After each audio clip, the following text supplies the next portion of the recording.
Assalamualaikum warahmatullahi wabarakatuh. Selamat datang di channel Mamas Guru.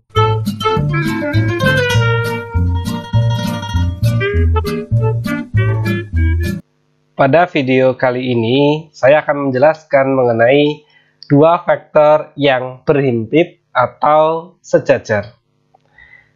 Jadi jika vektor U dan vektor V sejajar atau berhimpit dengan K suatu konstanta atau K suatu bilangan, maka berlaku U kelipatannya V, atau kita juga bisa menggunakan yang V sebagai kelipatannya U.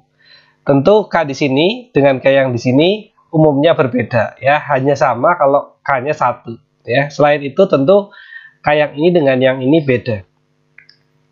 Nah, kenapa kelipatan? Kita bisa memperhatikan gambar yang di sebelah kanan ini. Jadi dengan konsep perkalian skalar ya, U seperti ini. Kalau vektor 2U berarti kan vektor yang arahnya sama ya, tapi jadi dua kalinya ya, kurang lebih seperti ini vektornya ya, sepanjang V lah kurang lebih. Nah, jadi tentu vektor W ini, W yang warna biru ya, V yang warna merah, U yang warna hitam. Tentu vektor W di sini berapapun panjangnya adalah kelipatan dari yang U. Meskipun kelipatan itu ya bisa pecahan ya, nggak harus bulat, nggak harus 2 kali, nggak harus 3 kali. Bisa juga 1,5 kali, 1,2 kali dan sebagainya. Ya. Nah, kenapa juga dikatakan di sini berhimpit? Karena vektor W dengan V seperti ini contohnya, itu kan berhimpit. Tapi tetap konsepnya sama, vektor V juga sama, kelipatannya vektor W karena arahnya sama. Begitu juga dengan vektor U, meskipun tidak berhimpit, maka U dengan V ini yang dikatakan sejajar. Tapi kalau seperti yang vektor biru, yang W dengan yang V, ini berarti contoh vektor yang berhimpit. Ya, artinya ya jadi satu itu ya, numpuk jadi satu vektor. Nah, kurang lebih seperti itu. Jadi terserah kalian rumus yang dipakai yang mana, cuma agar kita punya kesepemahaman, maka umumnya kita pakai yang ini.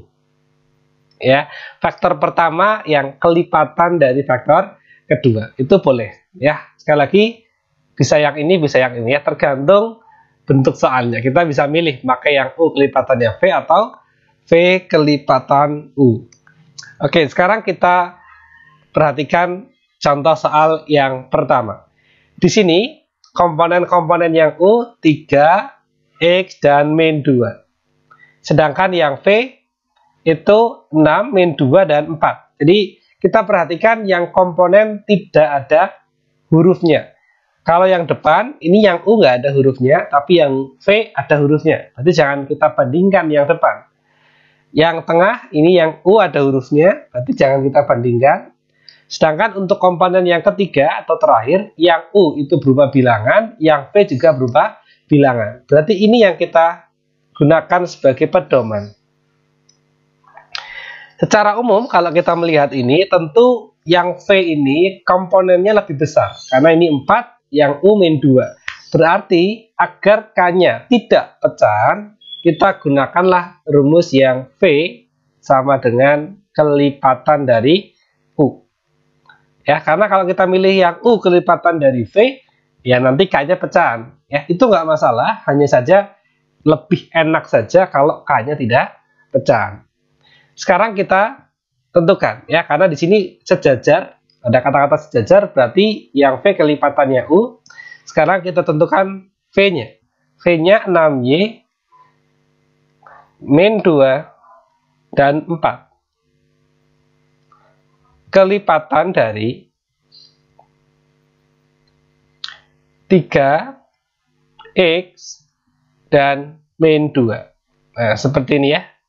V kelipatan dari U.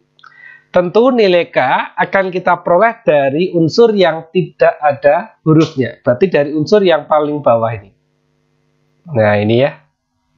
Berarti kan dari persamaan ini kita peroleh 6Y itu sama dengan K kali 3. Ya, sementara kita belum tahu Y. Min 2 sama dengan K kali X. Begitu juga yang bawah, 4 itu sama dengan K kali min 2. Ya, kita tuliskan di sebelah kanannya sini saja. 4 sama dengan K kali min 2, berarti min 2K. Berarti bisa kita peroleh K sama dengan min 2-nya pindah jadi bagi 4 bagi min 2. Berarti kita peroleh K-nya adalah min 2. Ini yang kita jadikan pedoman untuk menentukan nilai Y dan nilai E. Berarti di sini K-nya kita sudah menentukan nilainya adalah K-nya min 2. Artinya bentuk ini ya kalau mau didetailkan lagi boleh, kalau yang sudah paham langsungkan saja. Kalau mau didetailkan jadi seperti ini, 6Y min 2, 4 sama dengan K-nya diganti min 2 dikalikan 3X dan di sini min 2. Nah, seperti itu ya. Nah, sekarang dari persamaan yang atas itu berarti kita peroleh 6Y sama dengan min 2 kali 3, berarti min 6. Sehingga kita peroleh Y-nya adalah min 6 bagi 6, min 1. Lanjut kita nyari yang X. Yang X yang tengah, berarti min 2 sama dengan min 2 kali X. Berarti min 2 sama dengan min 2 kali X, min 2X. Sehingga X-nya tentu 1 ya, min 2 dibagi min 2. X sama dengan 1. Nah, inilah yang bisa kita tentukan dari nilai X dan Y. Jadi kalau yang sudah paham tadi, begitu ketemu K-nya min 2, langsung saja, oh 6Y sama dengan min 2 kali 3. Langsung ke sini. Gitu ya. Kalau yang sudah paham, langsung ke sini. Tidak usah dituliskan lagi seperti yang ini. Oke ya. Nah, sekarang kita tinggal menentukan hasil akhirnya, yaitu yang diminta adalah nilai 3X min 2X min 3Y. Berarti 2X, 2 kali X-nya 1, dikurangi 3Y, 3 kali min 1. Berarti kita peroleh 2 kali 1, 2, min 3 kali min 1, plus 3. 2 tambah 3, 5. Inilah hasil akhir untuk contoh soal yang pertama. Sekarang kita akan membahas contoh soal yang kedua. Nah, diketahui titik P, Q, R, dan S. Kemudian ada keterangan QP sejajar dengan RS.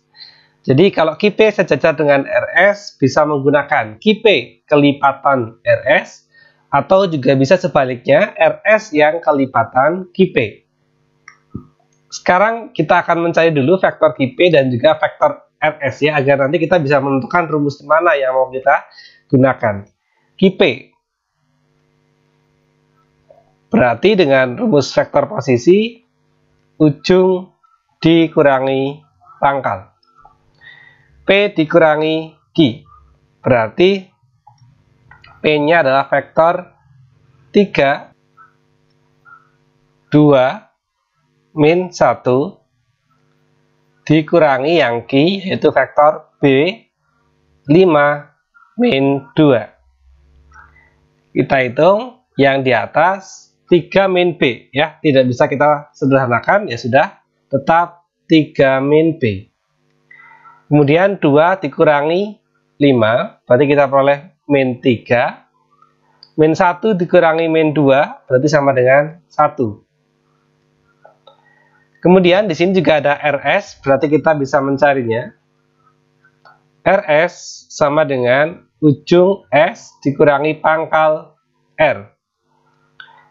Nilainya S itu berarti 7 min 4 min 3 dikurangi yang R berarti 15A. Sehingga kita peroleh untuk yang RS 7 min 1 6, min 4 dikurangi 5 min 9, min 3 dikurangi A, ya tetap min 3 dikurangi A. Oke ya. Ini adalah S. Kita perhatikan komponen yang tidak ada hurufnya. Kalau yang atas ini ada hurufnya, berarti nggak kita pakai. Yang tengah ini bilangan, ini juga bilangan. Oke, berarti kita bisa menggunakan yang tengah. Yang bawah ini ada hurufnya. Berarti kita otomatis memastikan kita menentukan yang tengah itu yang sebagai pedoman.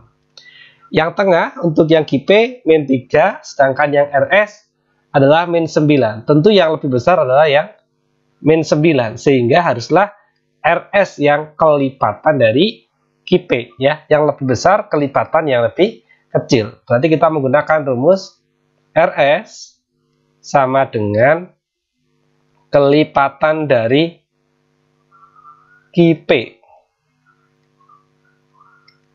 Nah, kalau mau langsung kan lebih enak lagi. 3 ke min 9. Ini dikali berapa? Ya. Min 3 ke min 9 tentu dikalikan 3. Sehingga K di sini tentu nilainya adalah 3. Sehingga nanti bisa kita langsungkan RS kita salin saja ini. 6 min 9 min 3 min A sama dengan K-nya 3 ya. 3 dikalikan QP. 3 min B min 3 dan 1. Nah, sekarang kita olah untuk data yang atas dulu. Yang atas 6 sama dengan 3 kali 3 min B. Berarti 6 sama dengan 3 kali 3 min B. Ingat, dikalikan semuanya. Berarti 3 kali 3, 9. 3 kali min B, min 3B. Bisa kita pindah ke sini. 3B-nya jadi positif, 6-nya bisa pindahkan ke kanan jadi negatif. Berarti 3B sama dengan 9, 6-nya jadi negatif. Berarti 3B sama dengan 3. Otomatis B-nya adalah 1. Kemudian dari yang bawah bisa kita peroleh min 3 min A sama dengan 3 kali min 3 kali 1 ya, berarti 3. Min 3 bisa kita pindah ruas ke sisi sebelah kanan. Nanti jadi min A sama dengan 3 ditambah 3. 6 ya, langsung boleh kalau yang sudah paham. Kalau yang masih belum paham berarti 3 plus 3, maka ketemu 6. Min A sama dengan 6. Min A maknanya min 1 kali A ya. Berarti A-nya sama dengan 6 dibagi min 1. Yaitu nilainya adalah min 6. Sekarang sudah kita peroleh A-nya min 6, B-nya 1. Di sini kan yang dibutuhkan PR.